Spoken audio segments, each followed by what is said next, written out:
모세 오경을 나가기 전에 기초가 되는 그런 사항들을 잠깐 점검을 해보고 같이 공부를 하려고 합니다.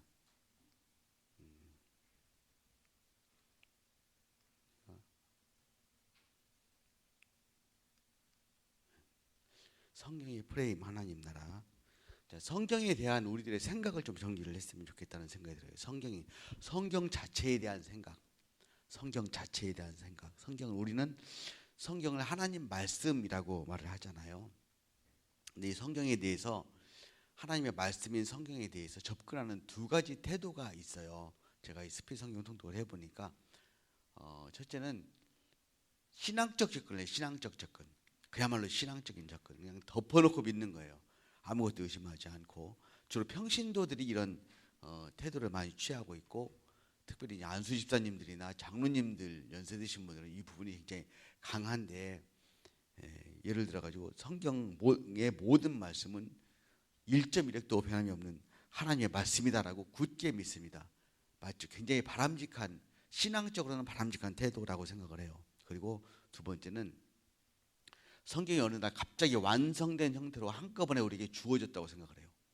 완성된 형태, 66권이 한 권이 완성된 형태로 한꺼번에 우리에게 주어진 거라고 생각을 합니다. 심지어는 이런 생각도 해요. 개역 한글판 성경만 진짜라고 생각하시는 분들도 있습니다. 개역 개정은 이것은 좀 잘못됐다, 뭐 번역이 좀 달라진 부분들이 있으니까 개역 한글판 성경이 진짜다 이렇게 생각하시는 분들도 있어요. 그래서 성경책에 대한 신적인 권위를 부여해가지고 심지어는 차를 타고 다니는데 뒷자리에다 성경책을 놓고 다녀요. 왜 그러냐 하니까 그렇게 하면 사고가 덜 난다고 하나님이 지켜주신다 뭐 이렇게 생각하는 경향도 있습니다.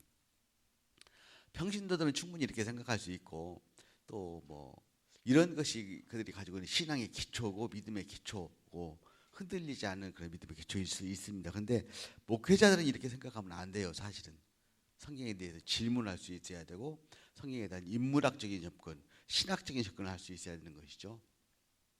그래서 신학적인 접근을 해야 되죠.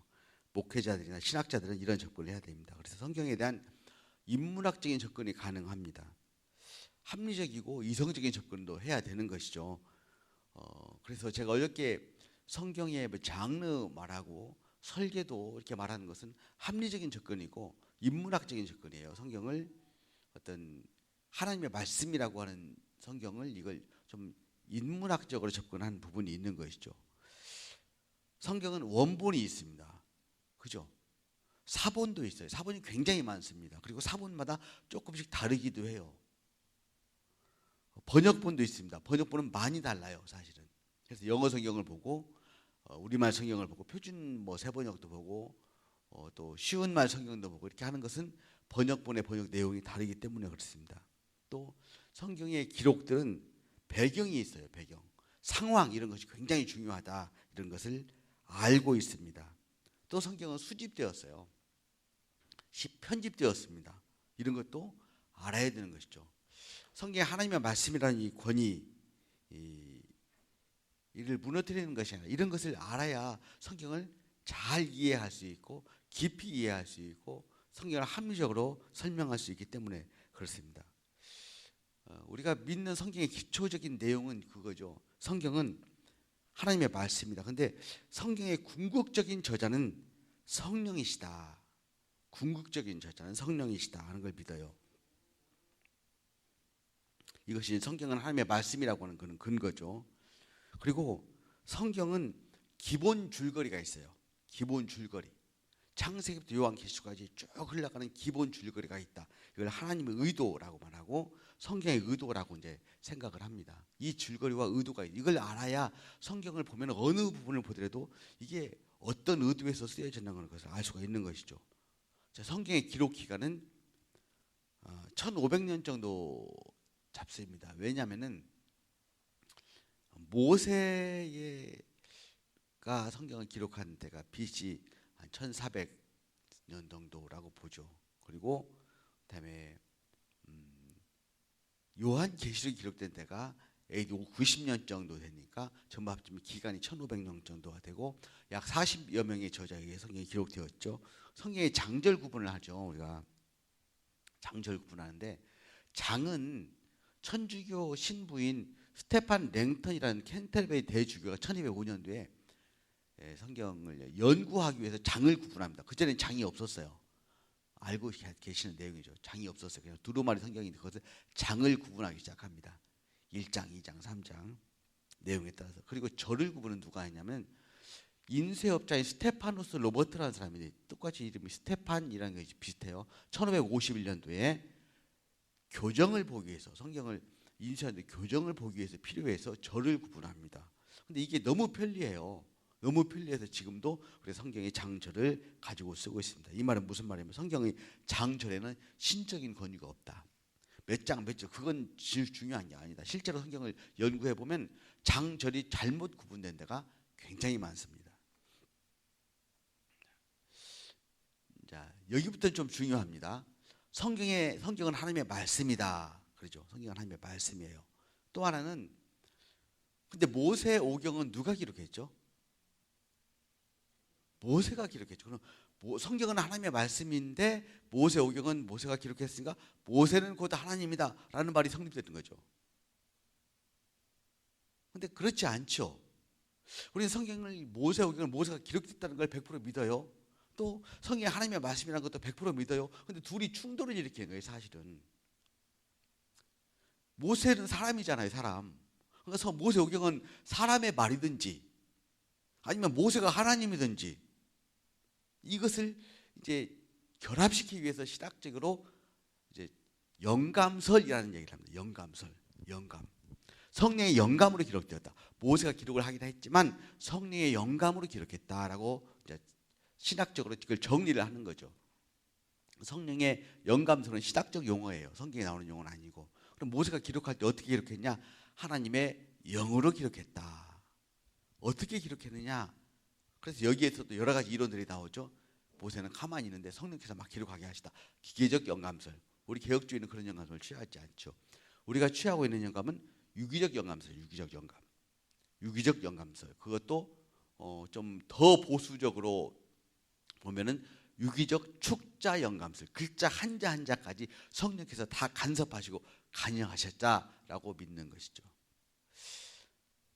이것과 관련해서 이런 말이 있어요. 성경의 이중 저작권. 성경의 이중 저작권. 이게 굉장히 중요한 말인데 유기적 축자 영감설만 우리는 배웠잖아요. 근데 여기에 관련돼서 연구를 하다 보니까 성경의 이중 저작권이라는 이야기가 나와서요. 자, 이 말은 무슨 말이냐면 성경은 100% 사람이다. 성경의 저자는 100% 사람이다. 모세다, 바울이다. 이 얘기하는 거예요. 성경은 모세가 기록한 것이다. 창세기는 모세가 기록한 것이다. 그리고 로마서는 바울이 기록한 것이다. 100%. 그런데 성경은 또 100% 하나님의 말씀이다. 이 둘을 똑같이 믿는 거예요. 어떻게 그게 가능하냐? 우리는 그렇게 믿고 있잖아요. 예수님은 100% 하나님이시고 100% 사람이잖아요. 이 두 가지를 동일하게 인정을 하는 거예요. 성경은 100% 모세의 글이고 성경은 100% 하나님의 말씀이다. 이게 전제가 되어야 그 다음에 성경의 이해가 되기 시작하네요. 왜냐하면 저자의 의도가 있어요. 성경은 저자의 의도가 있습니다. 창세기는 저자인 모세의 의도가 있어요. 이 모세의 의도가 곧 하나님의 의도라고 믿는 거예요. 모세의 의도가 하나님의 의도예요. 왜냐하면 성경은 유기적으로 영감이 되었고 성경은 100% 하나님의 말씀이니까 모세가 하나님은 아니잖아요. 그럼 모세의 의도, 모세가 성경에 기록한 그 의도가 있다면 그것은 곧 하나님의 의도다 라고 믿고 인정을 해야 돼요. 그래야 유기적 축자 영감설을 우리가 믿는 것이고 그렇게 해야 유기적 축자 영감설은 말이 되는 거예요. 그렇지 않으면 말이 안 돼요. 말만 그렇게 하는 것이 사실 안 믿는 것이죠.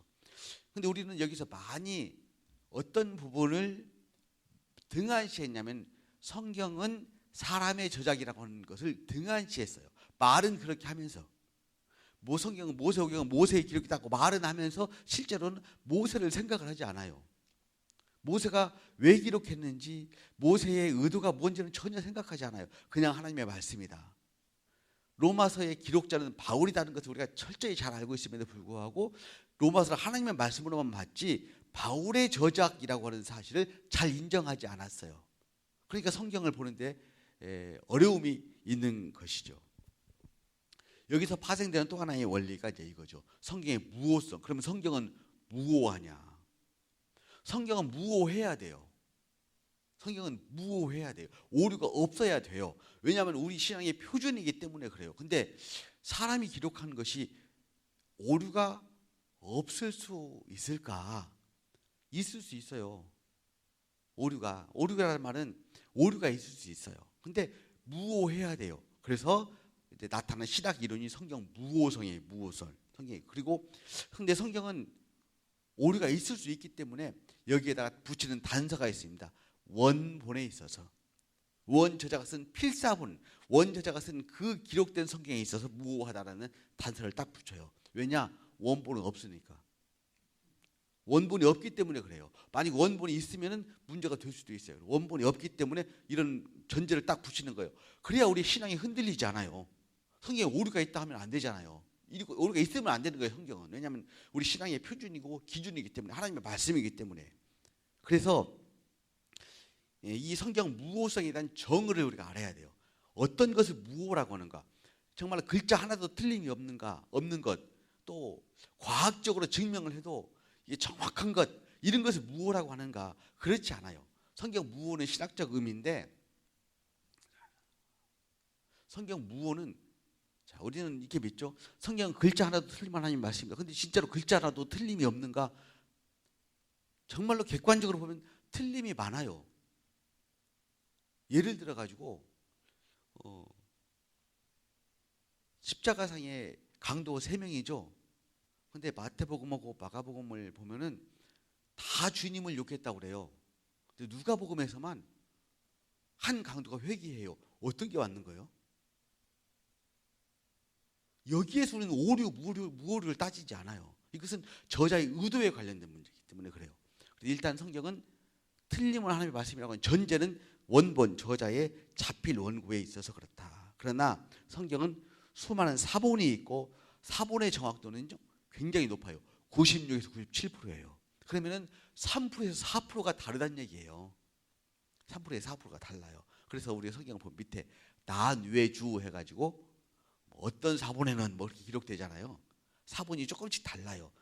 어떤 경우에 다르냐면 글자를 잘못 베끼는 경우, 의도적으로 바꾸는 경우, 문법적으로 맞지 않아서 의도적으로 약간 또 첨가하는 경우도 있고 약간 빼는 경우도 있어요. 사본하는 그 사본자의 입장에서. 그래서 성경이 약간 달라요. 근데 그런 걸 가지고 오류가 있다라고 말하지 않아요. 성경의 무오성이라고는 말은 무슨 말이냐면 이런 뜻이에요. 본문에 한 저자의 의도와 당시의 문학, 이것은 다른 얘기. 무오성이라면 본문에 한 저자의 의도, 당시의 문학적 관행을 존중해요. 문학적 관행 때문에 예를 들어서 뭐 과장법을 쓰잖아요. 너희 눈이 보는 것이 죄려면 눈을 뽑아내라, 뭐 팔을 잘라내라. 그럼 진짜 팔을 잘라내는 거 성경은 무오하니까 문학적 관행이에요. 문학적 관행, 비유법 이런 것들을 인정해요. 그런 것을 가지고 오류, 무오류 그런 걸 따지지 않는다는 얘기죠. 또 비유라든가 공간복음의 서로 다른 족보라든가 십자가 강도의 고백 같은 것 이런 것들을 가지고 오류냐 무오류냐를 딱 문학적 관행으로 보는 거예요. 이런 부분이 좀 다르더라도 오류라고 하지 않는다는 뜻이죠. 또 무오성은 부분적인 전달, 바꿔쓰기, 요약 등을 인정해요. 성경에 보면은 구약을 막 압축해가지고 쓰기도 하고 구약의 내용과 다른데 사도들이 성경을 쓸 때 성경을 쓸 때 그것들을 다르게 약간 바꾸어서 쓰기도 하고 그러잖아요. 이런 걸 가지고 오류 무오류 따지는 것이 아니다. 그런 것은 인정해요. 무오성 안에 들어가는 거예요. 또 무오성이란 말은 모든 주제에 대한 확증적이거나 총망라한 정보를 제공한다는 걸 의미하지 않아요. 과학적으로 맞냐 틀리냐, 과학적으로 틀리니까 오류가 있다 이런 것을 말하지 않아요. 성경에 무오성이란 말은 진리에 있어서 오류가 없다는 거예요. 진리에 있어서. 성경은 진리가 아닌 것을 가르치지 않는다는 뜻이에요. 진리에 있어서. 우리 믿음의 신앙의 기준과 진리에 있어서 무오하다지 우리의 신앙의 기준에 있어서 충돌되지 않는다 하는 것을 말해요. 그러니까 창세기의 내용과 마태복음의 내용이 충돌하지 않아요. 오류가 없어요. 이런 부분에서 무오성을 얘기하는 것이지, 무오성이라고 할 때는 성경이 과학적으로 정확하냐 아니냐, 성경에 뭐 서로 다른 부분이 있는데 여기는 예를 들어 3,500명이나 기록되는데 딴 보니까 3,600명이나 기록돼도 성경이 틀린 거 아니냐, 이런 것을 가지고 오류 무오류를 따지는 것이 아니다 하는 것을 우리가 전제하고 알아야 돼요. 그래야 우리가 성경을 볼 때 그런 질문들이 들을 수 있어요. 목사님, 여기에서는요 36,500명이나 기록되는데 여기 36,400명이나 기록되는데 어떻게 된 거예요? 성경이 틀렸네? 아니에요. 그런 것은 자료에 따라 다를 수도 있고, 그런 걸 가지고 성경의 오류다 무오류다를 말하는 것이 아니에요. 우리가 예정이라고 하는 말을 할 때도 뭐 우리가 화장실 가는 것도 다 예정이 되느냐, 예정은 그런 데 쓰는 게 아니고 우리의 구원에 관련돼서만 예정이라는 말을 써요. 마찬가지로 오류 무오류도 그렇게 쓰는 거예요. 성령의 영감도 성경을 기록할 때 감동된 성령의 은혜를 영감이라고 해요. 그러니까 아무 때나 영감이라는 말을 쓰는 것이 아니죠. 사실 신학적으로는 그런 의미예요. 자, 그래서 여기까지 좀 알고 그다음에는 모세오경을 이제 들어가서 이제 성경을 공부할 텐데, 모세오경의 배경을 좀 알아보겠습니다. 모세오경은 일단 구약 성경은요 오랫동안 하나님의 말씀으로 받아들이진 모세오경과 다른 문서들 에스라가 집대성을 했어요. 에스라가. 왜 성경을 보면은 좀 이상한 부분들이 그거죠. 아니 성경이 이렇게 엄연히 존재하는데도 불구하고 어쩌면 그렇게 하나님을 거역하고 배반하고 막 하나님을 섬기지 않고 우상을 숭배하고 그랬는가? 구약을 보면 그런 의문들이 생기죠. 성경이 거의 없었어요. 사실 이스라엘 그 포로 이전에는.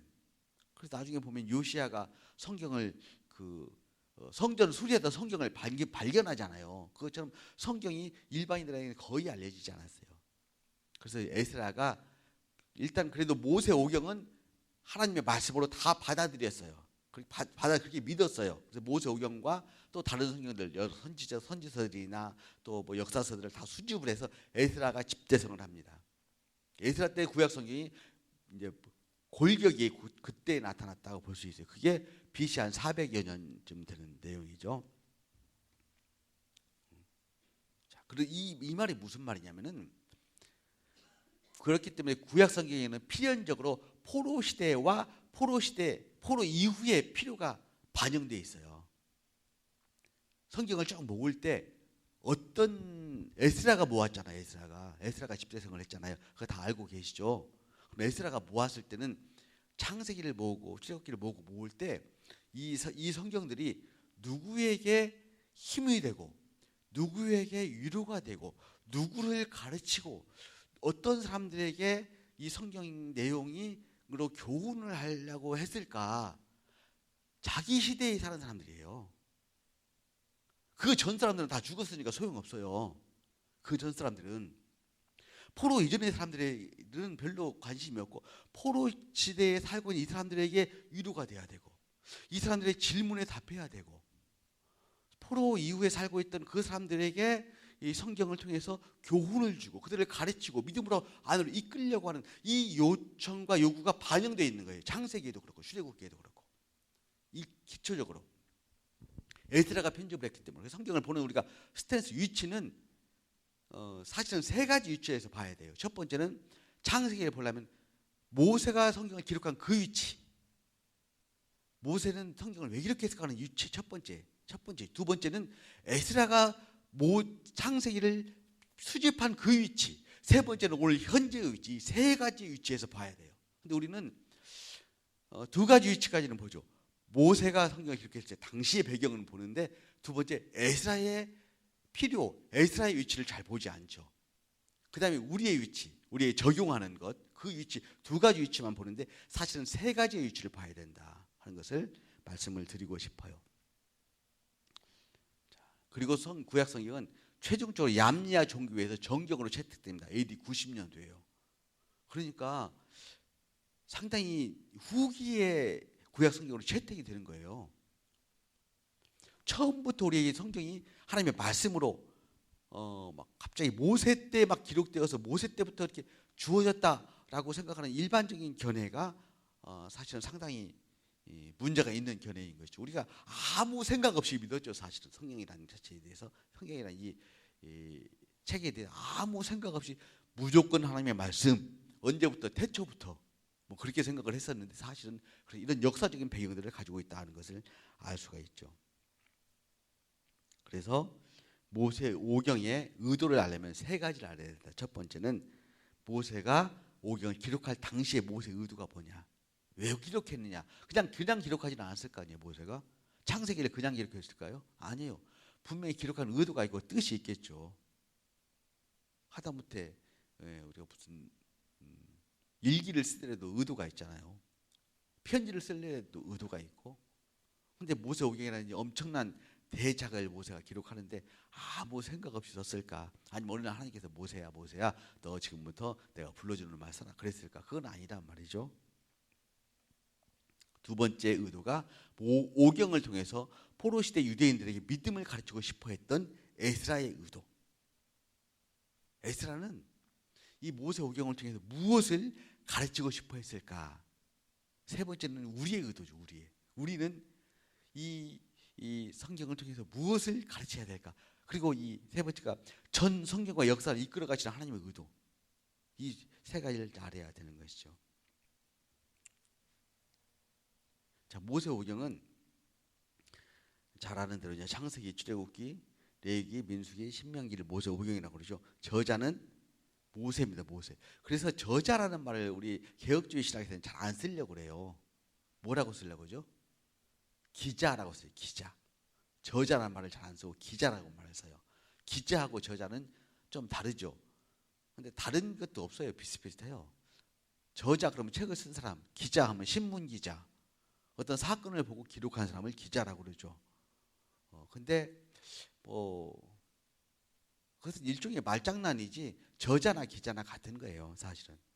기록 연도는 BC 1400년경 모압 평지에서 기록을 했고 1차 수신자가 누구냐면 가나안 정복을 앞둔 이스라엘 백성들. 1차 수신자겠죠. 그러겠죠. 왜 기록했느냐? 기록 목적은 하나님이 누구신가 하는 걸 알려주기 위해서. 애굽과 가나안의 다양한 신들 사이에서 하나님이라는 신관의 성정립이 절실하게 필요했어요. 그때 백성들에게. 두 번째가 이스라엘 민족의 정체성을 확립. 애굽에서 살아온 430년 동안 민족적 정체성이 사라져 버렸어요. 이스라엘 백성들한테. 그리고 세 번째가 이스라엘 백성들의 사명을 깨우쳐 주는 것. 이스라엘 백성의 존재 의미를 깨닫게 해주는 것. 이것이 모세 오경의 기록 목적이에요. 이것을 좀 더 자세히 설명을 드리려면 이제 고대 애굽에 대해서 좀 알아야 돼요. 고대 애굽의 지도인데 여기에 보면은 여기 가나안이고 애굽은요 상 이집트가 있고 하 이집트가 있어요. 땅이 길어요, 넓고. 그러면 어디가 상 이집트일까요? 여기가 상하일 것 같은데 여기가 상, 여기가 하예요. 왜냐하면 강이 이렇게 흘러요. 여기가 상류고 여기가 하류거든요. 그래서 여기가 이제 지중해가 강이 이렇게 흘러 내려가요. 그래서 여기가 상 이집트라고 여기가 하 이집트라고 그렇게 해요. 애굽은 굉장히 비옥한 그런 토지를 가지고 있어요. 나일강 때문에. 애굽의 역사를 간략하게 살펴보면 이 애굽의 역사를 간략하게 살펴봐야 창세기가 더 쉽게 이해가 돼요. 왕조 이전 시대가 있어요. BC 4000년에서 3100년. 이때가 선사 시대인데 그 다음에 선사 시대가 역사가 없어요. 그냥 이런 때가 있었다라고만 알고 있어요. 아무도 몰라요. 상고 시대가 1, 2왕조 BC 3100에서 2800년. 이때는 역사적인 기록이 거의 없어요. 이때까지는. 그리고 이제 고왕조 시대가 등장을 해요. 이게 3에서 6왕조인데 BC 2800에서 2200년도. 이때가 이집트의 가장 찬란한 문화의 꽃을 피웠던 시대예요. 이때 피라미드가 만들어지고 이때 스핑크스가 만들어지고 하는. 우리가 지금 그 이집트 혹시 가서 보실 기회가 있으면은 저는 안 가봤는데 가서 이 막 피라미드, 스핑크스 다 이때 만들어진 거예요. BC 2800에서 2200. 그 후로는 그런 것들이 만들어지지 않았다고 그래요. 그리고 나서 제1 중간기라는 게 와요. 이 중간기라고 하는 게 두 번 등장하는데 중간기는 혼란기예요. 상이집트와 하이집트가 굉장히 혼란스러운 때를 중간기라고 말을 해요. 7에서 10왕조 BC 2200에서 2000년 사이인데 이 중간기는 정치적인 혼란기예요. 중간기라는 말 자체가 정치적인 혼란기라는 것을 뜻한다고 그럽니다. 상하 이집트가 분리돼 버려요. 그리고 이게 수메르와 메소포타미아 지역도 같이 혼란기가 와요. 이 아브라함이 살았던 갈대아 우르가 수메르라는 얘기, 수메르. 여기가 그때 당시로 최첨단 문화를 자랑하고 최첨단 문명을 자랑해요. 제가 대학교 1학년 들어가서 법학 개론 배울 때 최초의 법전, 세계 최초의 법전이 여기서 발견돼요. 우르 남무 법전이라고. 갈대아 우르죠. 그만큼 법이 발달하고 문화가 발달했던 곳이 이 수메르 지역. 근데 이곳에 수메르 지역이 쇠퇴하고 아카드 민족이 침입을 해요. 이때가 아브라함 시대예요. 아브라함이 본토 고향 아버지 집을 떠날 때 아주 평안한 상태에서 번영하는 상태에서 떠난 게 아니라 아주 혼란한 시기에 떠나요.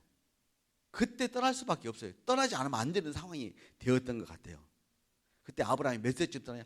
43살쯤 갈대아 우르를 떠납니다. 그리고 하란에 와서, 하란까지도 메소포타미아 지역인데 여기서 75세에 하란에서 가나안으로 이주하게 되죠. 중왕조 시대가 12왕조 시대인데 BC 2000에서 1786년도까지 이때가 모세가 요셉이 총리가 된 시기예요. 제1중간기가 끝나고 애굽이 통일되는데 아주 강력한 왕조가 등장을 해요. 그리고 나서 애굽 거주를 해요. 이때 애굽 거주하죠.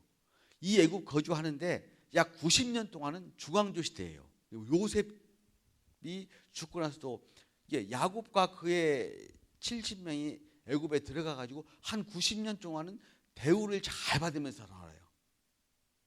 처음부터 노예 생활을 했던 게 아니에요. 대우를 잘 받으면서 살아요. 그리고 나서 제2중간기가 오는데 이때 힉소스족이 침입을 해요. 그래서 하이집트를 점령해버려요. 하이집트는 아까 말한 이 아래쪽이죠. 여기를 점령해버려요. 근데 이 힉소스족이 점령을 하고 13조, 14왕조를 애굽 왕이 되어서 13, 14왕조를 이어가는데 상이집트에서는, 하이집트에서는 원래 이집트 왕조가 또 15, 16왕조가 같이 지나가요. 그러니까 밑에서는 힉소스족이 지배하는 애굽, 위쪽에서는 그냥 원래 애굽 족속이 지배하던 애굽 왕조가 같이 진행을 해요.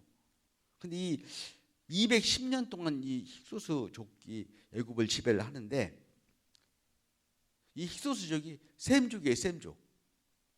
근데 이스라엘 백성들이 셈족이에요. 같은 셈족이에요. 그러니까 크게 타치하지 않아요.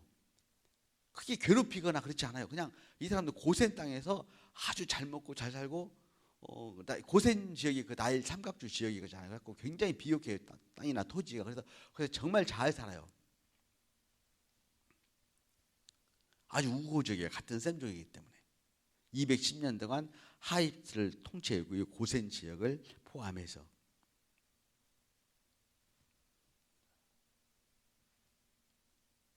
그리고 나서 신왕조가 등장을 합니다. 17, 18왕조. 이 신왕조에 18왕조에 아모세라고 하는 사람이, 이게 모세라는 말이 이게 애국 왕들의 이름이에요. 모세가 아모세, 투투모세, 모세라는 이름이 들어가요. 이 모세가 힉소스를 몰아내요. 이때가 1570년. 이스라엘 민족들은 여전히 고센 땅에 잘 살았어요. 근데 요셉을 알지 못하는 새 왕이 등장을 해요. 그 왕이 누구냐? 아모세예요. 아모세. 왜냐하면은 지금 아모세가 힉소스를 힘들게 몰아냈어요. 몰아내긴 했지만 여전히 셈족이 두려운 거예요. 무서워요. 그래서 출애굽기 1장 10절에 보면 이 아모세가 이스라엘 백성을 두려워하는 장면이 나옵니다. 볼까요? 출애굽기에 보면은 출애굽기 1장 10절 말씀에 보면은 두렵건대 전쟁이 일어날 때 우리와 싸우고 나갈까 하느라. 이 이스라엘 백성들이 셈족인데, 힉소스와 같은 셈족인데, 힉소스가 정말 강력해서 우리가 간신히 몰아내는데 보니까 아직도 저 고센 지역에는 힉소스 민족들이, 아니 셈족들이 우글우글 살고 있어. 두려워요. 두렵건대 전쟁이 날 때 저들이 우리와 싸우고 나갈까 한다. 그러니까 인구 억제 정책을 쓰는 거죠. 히브리 인구 감소 정책을 써요. 그래서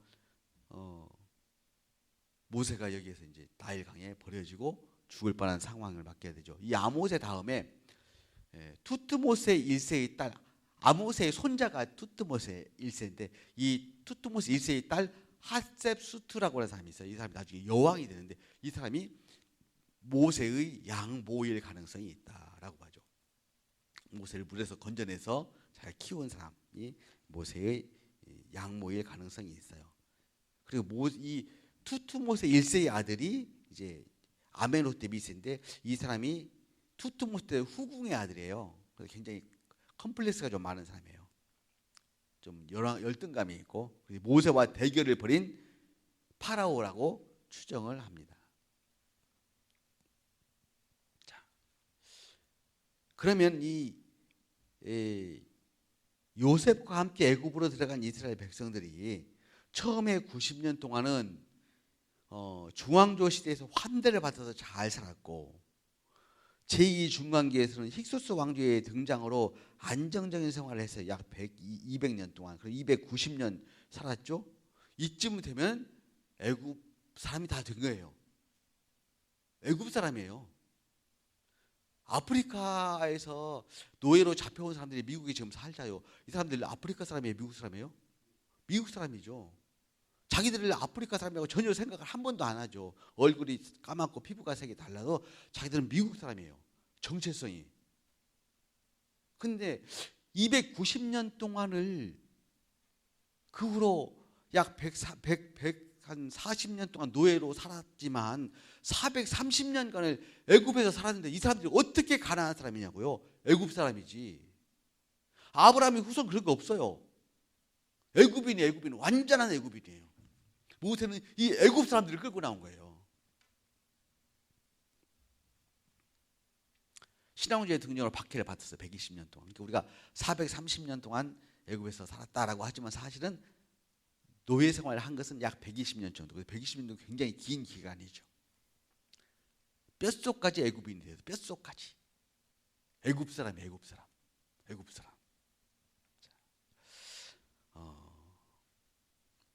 모세는 이 애굽 사람들 이끌고 지금 나온 거죠. 그래서 애굽에서 본 게 뭐냐? 신들을 봤어요, 신들.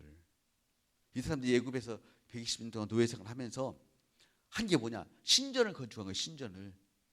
비둠과 라암셋 신전을 건축하고, 그리고 노예는 신을 섬길 수가 없어요.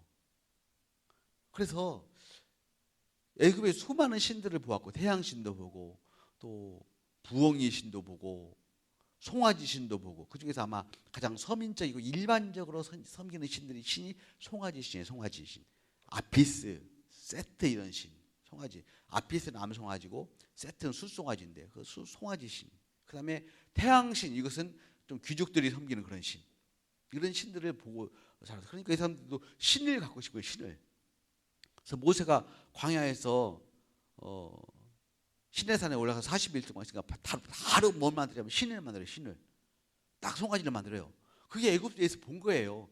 그게 애굽 사람이 가지고 있던 속성이에요, 속성. 신을 이렇게 자꾸 만들려고 하는 거. 모세가 이제 38년 동안 이스라엘 백성들을 이끌고 광야를 지나왔잖아요. 지나오면서 이들이 얼마나 하나님을 거역하고, 얼마나 하나님을 배반하고 우상을 섬기기를 좋아하는 사람들이 모세가 너무너무 잘 알아요. 가나안 땅 앞에 왔어요. 가나안 땅에 들어가야 되는데 모세, 하나님께서 모세한테 너는 못 들어간다 그랬잖아요. 너는 못 들어가고 이제 죽는다. 여호수아를 후계자로 세우다. 그러니까 모세가 눈을 감을 수가 없어요. 왜 눈을 못 감아요? 내가 죽으면 저것들 내일부터 송아지 섬겨. 내일부터 송아지 섬겨. 내가 살아있어도 40일 동안 안 보인다고 금은 송아지 만들어 섬기던 것들인데, 내가 죽고 없으면 그 이스라엘 백성들이 우상을 섬기고 하나님을 배반하고 할 것이 너무너무 눈에 보이듯이 뻔하잖아요. 그래서 죽을 수가 없어요. 그래가지고 쓴 책이 모세오경이에요. 그래서 쓴 책이. 그러면은 모세가 죽기 직전에 무슨 말을 이스라엘 백성들에게 해주고 싶었을까? 이 이스라엘 백성들은요, 모세가 자기가 낳은 사람 같아, 낳은 아이들처럼 생각을 했어요. 왜냐하면 너무너무 어리고 하나님께 그렇게 고백을, 이들을 내가 낳았습니까? 이렇게 고백을 할 정도로 너무너무 참 어리고 아무것도 모르고, 노예는 원래 아무 생각도 못하게 훈련을 받아요. 생각을 하면 노예가 될 수 없어요. 아무 생각도 못하고 주인이 시키는 일만 할 수 있도록 어릴 때부터 훈련을 받기 때문에 노예는 사람이 아니에요. 노예를 그때 당시 부르는 말로 뭐라고 불렀냐면 말하는 농기구라고 불렀어요. 말하는 농기구예요. 말하는 농기구가 주인한테 대들으면 안 되잖아요. 그러니까 아무 생각도 못하도록 어렸을 때부터 훈련을 받아요. 모든 생각을 다 제거해버려요. 그런데 이들 속에 있는 건 본능밖에 없어요. 본능. 먹는 거 마시는 것. 그것밖에 없어요. 그래서 항상 원망하는 것이 먹는 거 마시는 거 이것만 가지고 원망을 하잖아요. 먹는 거 마시는 거 편하게 사는 거 이것만 가지고 원망을 했어요. 모세가 아이들을 두고 죽을 수가 없어요. 자, 이런 상황이 어떤 상황이냐면 이런 거예요. 아버지가 목사님인데 아들이 둘이 있는데 하나는 망난이요. 망난이어가지고 막 돌아다녀. 아버지가 죽는다고 하니까 저녁 때 왔네. 어렸을 때는 신앙생활도 잘하고 어렸을 때 믿음도 믿는 것 같더니 지금은 세상 돌아다니면서 망난이로 살아. 아버지가 이 둘째 아들 손을 꼭 붙잡고 죽기 전에 마지막으로 해주고 싶은 말이 있을 거 아니에요. 무슨 말 해주고 싶을까요? 하나님 잘 믿어야 된다. 하나님 잘 믿어야 된다. 그 말 해주고 싶겠죠. 두 번째, 네가 누군 줄 아냐? 너 목사 아들이야. 그러니까 다른 사람보다 주님 더 잘 섬기고 살아야지. 네가 계속 이렇게 만난이로 살아면 되겠느냐? 이 말 해주고 싶잖아요. 모세가 그런 심정이에요. 첫 번째, 하나님 잘 믿어야 돼. 절대 우상 숭배하면 안 되고 절대 우상 숭배하면 안 되고 하나님을 정말로 잘 믿어야 된다. 이것이 모세오경의 첫 번째 의도예요. 두 번째는 뭐냐? 너희들이 누군 줄 아느냐? 너희들 애굽 사람 아니야. 너희들은 하나님이 택하신 하나님의 백성이야. 이 얘기 해주고 싶은 거예요. 이게 모세오경의 의도예요. 모세가 하고 싶었던 가장 단순하고 간단한 모세의 마음이에요. 이해가 되시죠? 그러면은 하나님이 누구신지를 지금 가르쳐줘야 돼요. 하나님이 누구신지를 가르쳐줘야 되는데, 자, 우리 하나님을 가장 잘 표현할 수 있는 말, 한마디로 하나님을 말하라 하면 뭐라고 하겠어요? 천지를 창조하신 하나님. 이보다 하나님을 더 명확하고 이보다 하나님을 더 영광스럽고 이보다 더 하나님을 위대하게 표현할 수 있는 말이 없어요. 그래서 창세기 1장이 이렇게 시작해요. 태초에 하나님이 천지를 창조하시니라. 이렇게 시작하는 거예요. 그렇게 해야 하나님의 위대하심과 하나님의 그 어미하심과 놀라우심이 나타나는 거예요. 하나님이 누군 줄 아느냐? 하나님이 이런 하나님, 천지를 창조하신 하나님, 이 세상을 만드시고 우주를 만드시고 해와 달과 별을 만드시고 너희들을 만드신 그 하나님이다. 태양신 나 이런 거하고 비교하지 마라. 무슨 송아지 신 이런 거하고 비교하지 마라. 송아지 신이 세상을 창조했느냐? 태양신이 세상을 창조했느냐? 하나님 여호와 하나님이 천지를 창조하셨다라고 시작하는 거예요. 그 하나님에 대한 얘기를 하는 거예요. 창세기는 이게 모세오경이 그 하나님에 대한 얘기를 해요. 그 하나님에 대한 이야기. 첫 번째 의도예요. 두 번째, 너희가 누구냐를 말해야 되는 거 아니에요. 누구냐? 그죠? 누구예요? 너는 아브라함의 후손이다요. 아브라함의 후손이다. 하나님이 택하신 그 아브라함의 후손이 바로 너희들이다. 너희들은 애굽 사람이 아니야. 애굽 사람이.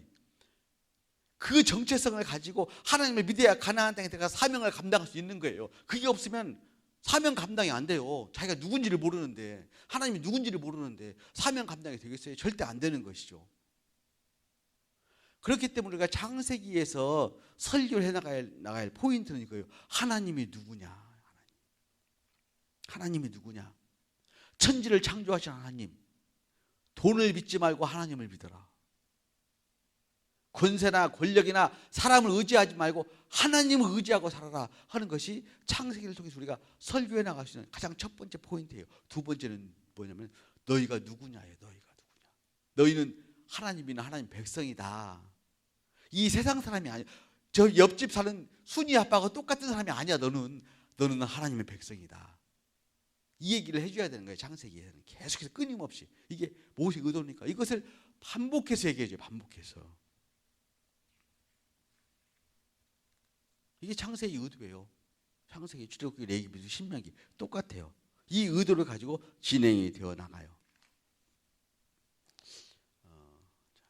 이게 이제 모세오경의 알겠습니다. 모세오경의 그래서 모세는 그들의 정체성을 회복해야만 했어요. 회복하지 않으면 안 되는 거예요. 모세가 살았을 때도 모세의 그 강력한 그걸 봤음에도 불구하고 끊임없이 우상을 숭배하고 우상을 쫓아갔던 그들에게 하나님을 섬기게 하기 위해서